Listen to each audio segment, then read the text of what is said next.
The skies above Verdun 6 were black with smoke, its once beautiful forests now ash and craters. The peaceful Theravari people, delicate and plant-like in nature, had never known true war until the Jernak horde arrived. Brutal, monstrous, and relentless, the Jernak had crushed every defense, pushing the Theravari to their final refuge, a broken city surrounded by fire. Desperate, the Theravari sent one last message to the Galactic Council, begging for help. Days passed. Then, just when all hope was fading, a short reply came: reinforcements en route. Origin, Earth. Confused murmurs spread through the bunker. Earth? That chaotic death world whispered about in fearful tones? What kind of help could come from such a place? 17 hours later, the answer came like thunder. A black dropship pierced the clouds, its hull scorched from atmosphere re-entry. From its bay marched a small group of humans, silent, armored, and focused. No grand speeches. No greetings. Only eyes that scanned the ruins like hunters in enemy territory. Captain Rhea Morgan stepped forward, her voice calm but sharp. Point us to the front. The Theravari didn't understand what Earth had sent them, but they were about to learn these weren't just reinforcements. These were Deathworlders, and they had come to end the war. The Theravari had seen soldiers before, calm, disciplined, wearing the banners of peace. But the humans were different. They didn't smile. They didn't talk much. They moved through the ruins with silent precision, setting up strange devices and scanning the terrain like predators stalking prey. One of them, tall and scarred, picked up a piece of Jernak armor and laughed quietly, like he'd just found a puzzle to solve. Captain Rhea Morgan gave no long speeches. She only gave orders, and her team followed instantly. That night, a small Jernak scouting force tried to sneak into the ruined city. The Theravari panicked, unprepared, but before the enemy could strike, the humans were already there. No alarms. No chaos. Just a sudden storm of gunfire, smoke, and controlled violence. It was over in minutes. When the Theravari emerged from their shelters, they found only silence and bodies. The human weapons were strange, their tactics brutal, but what shook the Theravari most was the way the humans stood afterward, calm, alert, as if they were hoping the enemy would come again. One young Theravari soldier whispered in awe, "These aren't just soldiers. They're something else." And in that moment, everyone knew the real war had only just begun.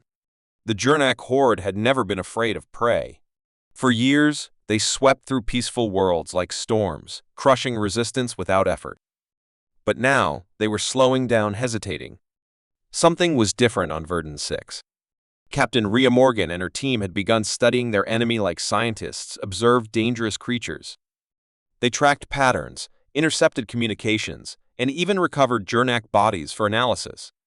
One human, a former biologist named Caleb, discovered the Jernak had a hidden neural weakness, an exposed sensory cluster beneath their left shoulder plate.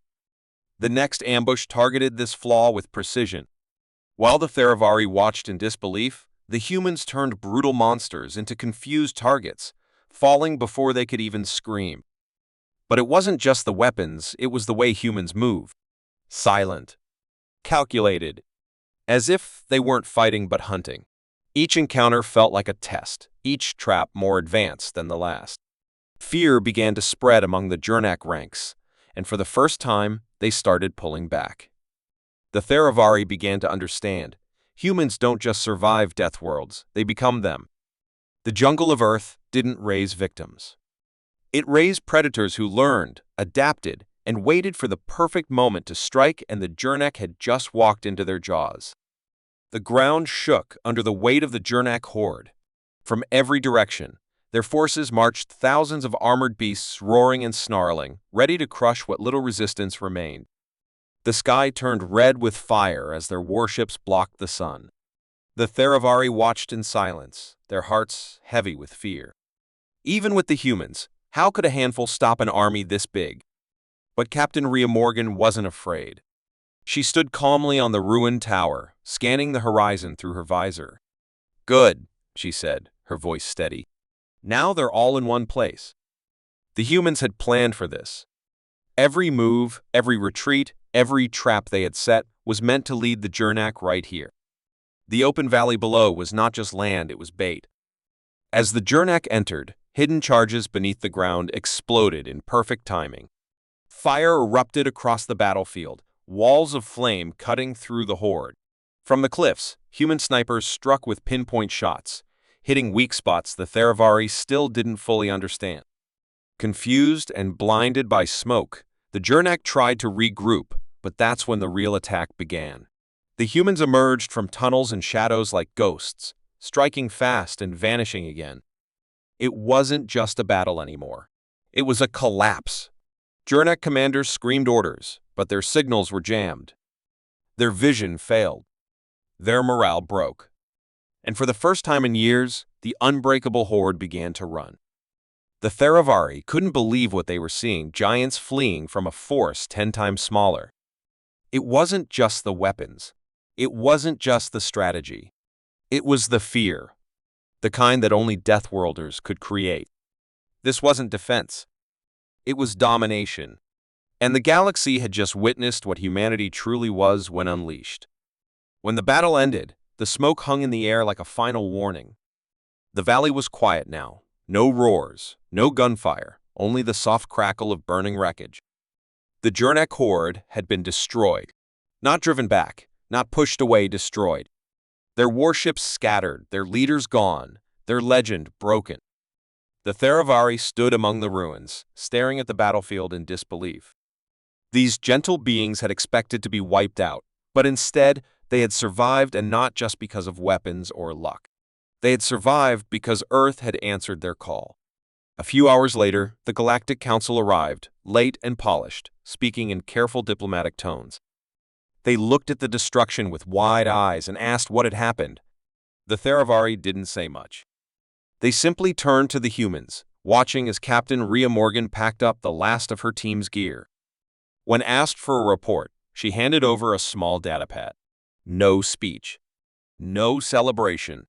Just a message. When you call for help, decide first, do you want peace? Or an ending? And with that, the humans boarded their ship and left without a single glance back. The Theravari never forgot them. Across the galaxy, stories began to spread, not myths, not rumors, but warnings, about a world called Earth. A planet where everything tried to kill you, and somehow the humans not only survived, they thrived. Not diplomats. Not politicians. Just a few quiet, focused people who knew how to win wars. From that day on, enemies thought twice before attacking a council world. Because everyone now understood, if you pushed too far, if you woke something you couldn't put back to sleep, the reinforcements they'd send wouldn't be peacekeepers. They'd be predators. They'd be Deathworlders. And they never came twice.